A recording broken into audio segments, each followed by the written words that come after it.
Louvado seja o nosso Senhor Jesus Cristo e sua Mãe Maria Santíssima. Para sempre sejam louvados.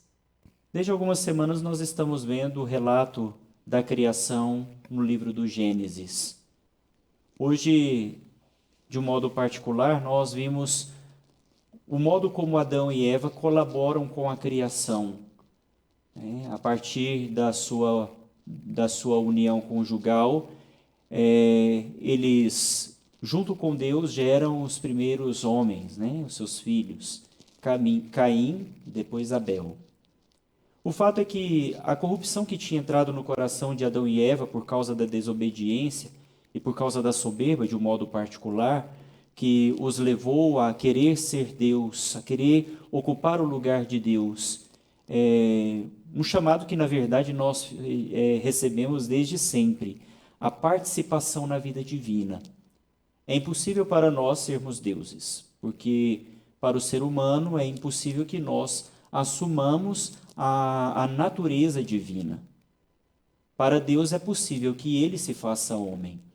A natureza divina, a segunda pessoa da Santíssima Trindade, o Verbo de Deus, assumiu a condição humana, a natureza humana. Por isso, em Jesus nós temos duas naturezas coexistentes, uma só pessoa. A pessoa do Verbo assumiu a natureza humana e por isso nós temos em Jesus uma única pessoa, duas naturezas, humana e divina. Mas o contrário não é possível. Não é possível que nós nos tornemos deuses, mas é possível que nós, por Jesus, pelo Verbo de Deus, por desígnio de Deus, nos tornemos participantes da vida divina. O fato é que Adão e Eva não se contentaram com isso e, por causa da sua soberba, quiseram alcançar Deus sem Deus. Esse é o grande mal, né? Porque o chamado de Deus para nós é que nós tivéssemos a vida de Deus em nós, pudéssemos viver a vida de Deus.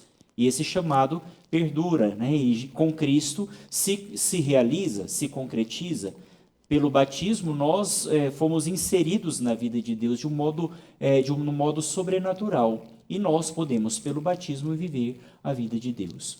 O fato é que, como a corrupção entrou dentro do coração do homem, a iniquidade, o mal, a morte, também de geração em geração foi passado, né? É o que nós chamamos de pecado original, e nós agora estamos marcados com o pecado da concupiscência. E o fato do homem, né, ser marcado por essa realidade do mal, o mal agora está à nossa porta, ela espreita a nossa vida, né? Apesar que no diálogo que Deus tem com Caim, nós vamos encontrar de fato que o mal agora nos espreita, o mal bate à nossa porta, mas nós somos capazes de vencê-lo. Deus fala para Caim: por que você anda com a cabeça baixa, acabrunhado, entristecido? Por acaso você está tramando alguma coisa de mal dentro do seu coração? E depois no segundo diálogo: o que você fez com o seu irmão? O sangue dele clama da terra, né? O sangue dele derramado na terra clama no alto do céu por justiça. O que você fez com o seu irmão? E aí Caim só responde: por acaso sou guarda do meu irmão, sou vigia do meu irmão? Na verdade, meus queridos irmãos e irmãs, nós devemos ser sim vigias do nosso irmão. Cuidar para que ele tenha uma vida plena, possa participar da vida de Deus, e aí entra para nós a correção fraterna. Correção fraterna é algo importante na nossa vida.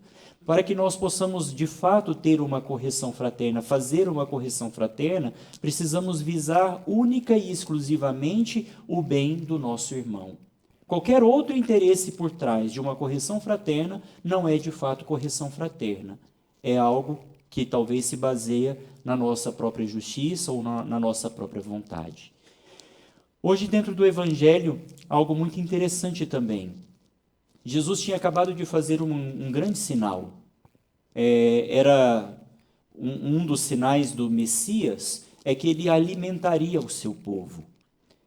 Na liturgia de sábado nós vemos algo muito interessante. Jesus, com alguns pães e alguns peixes, ele multiplica para uma grande multidão e todos ficam saciados. O Filho de Deus, né, o Messias, quando viesse na terra, ele daria o alimento para o faminto. Era um dos sinais. Curar o surdo, levantar dos seus leitos os que estão enfermos, né, dar de novo a vida para os mortos. Né, todos esses eram sinais do Messias. E um dos sinais que Jesus realizou, tinha realizado há pouco tempo, foi multiplicar os pães e alimentar o seu povo no meio do deserto. Só que os fariseus chegam perto de Jesus pedindo para ele, olha, nos mostra um sinal.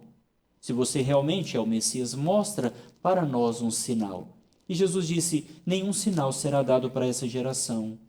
Uma geração corrupta, uma geração que busca seu próprio interesse, uma geração incrédula, porque, na verdade, todo milagre pode acontecer, mas o obstinado na incredulidade jamais terá a capacidade de abrir o coração, ainda que Deus fizesse um grande sinal, uma grande obra milagrosa.